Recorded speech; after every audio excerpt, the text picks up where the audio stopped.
A pleasure to me all at last, and welcome back once again to I Found It First, Season 3.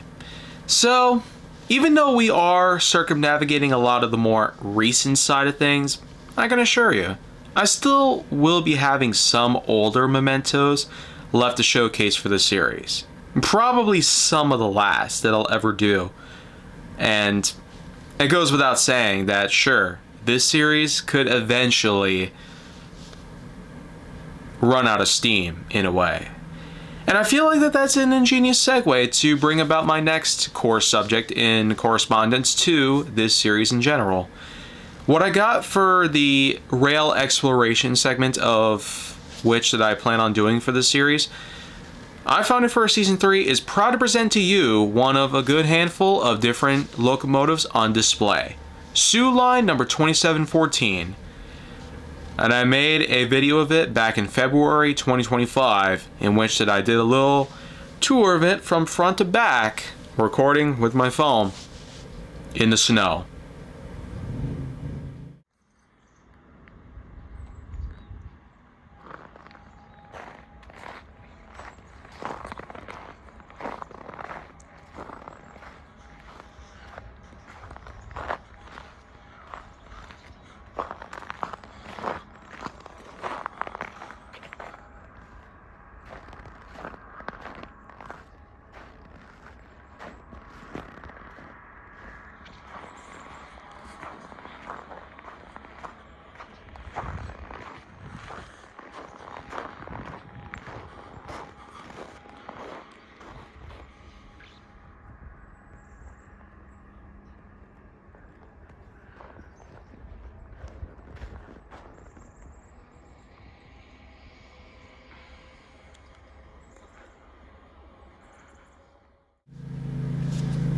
Yeah. It's a unique little thing that Soo Line and Wisconsin Central once owned almost a century ago.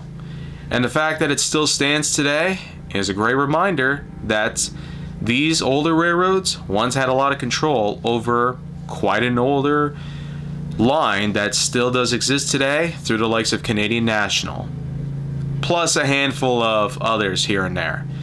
It's important to note that there was certainly a lot of history regarding this particular line as it is. The Wisconsin Central's Waukesha subdivision is nowadays owned by CN, Canadian National, upon which I had talked a lot about over the years. But it sure is important to note that this steam locomotive still does sit pretty close to the tracks that it used to run on, where it carried freight and it was quite rare, but also passengers would show up at this very point as well. It was also a point where the likes of Milwaukee Road, Rock Island, and other older railroads would also share trackage of this exact subdivision. Yeah, even though nowadays some of these older railroads and their tracks not only belong to CN today, but also other smaller railroads like the Wisconsin and Southern, a Class 2 railroad also situated in the state. But even though Wisconsin Central and Soo Line had owned and maintained this steam locomotive until its retirement, and upon which they put it up in preservation in Lakeside Park in Fond du Lac, Wisconsin, I feel like tomorrow we could probably get into the more Wisconsin Southern end of rail explorations. So with that in mind, make sure to like, subscribe, comment, follow me wherever you can find me, and stay on the Hollywood side for more.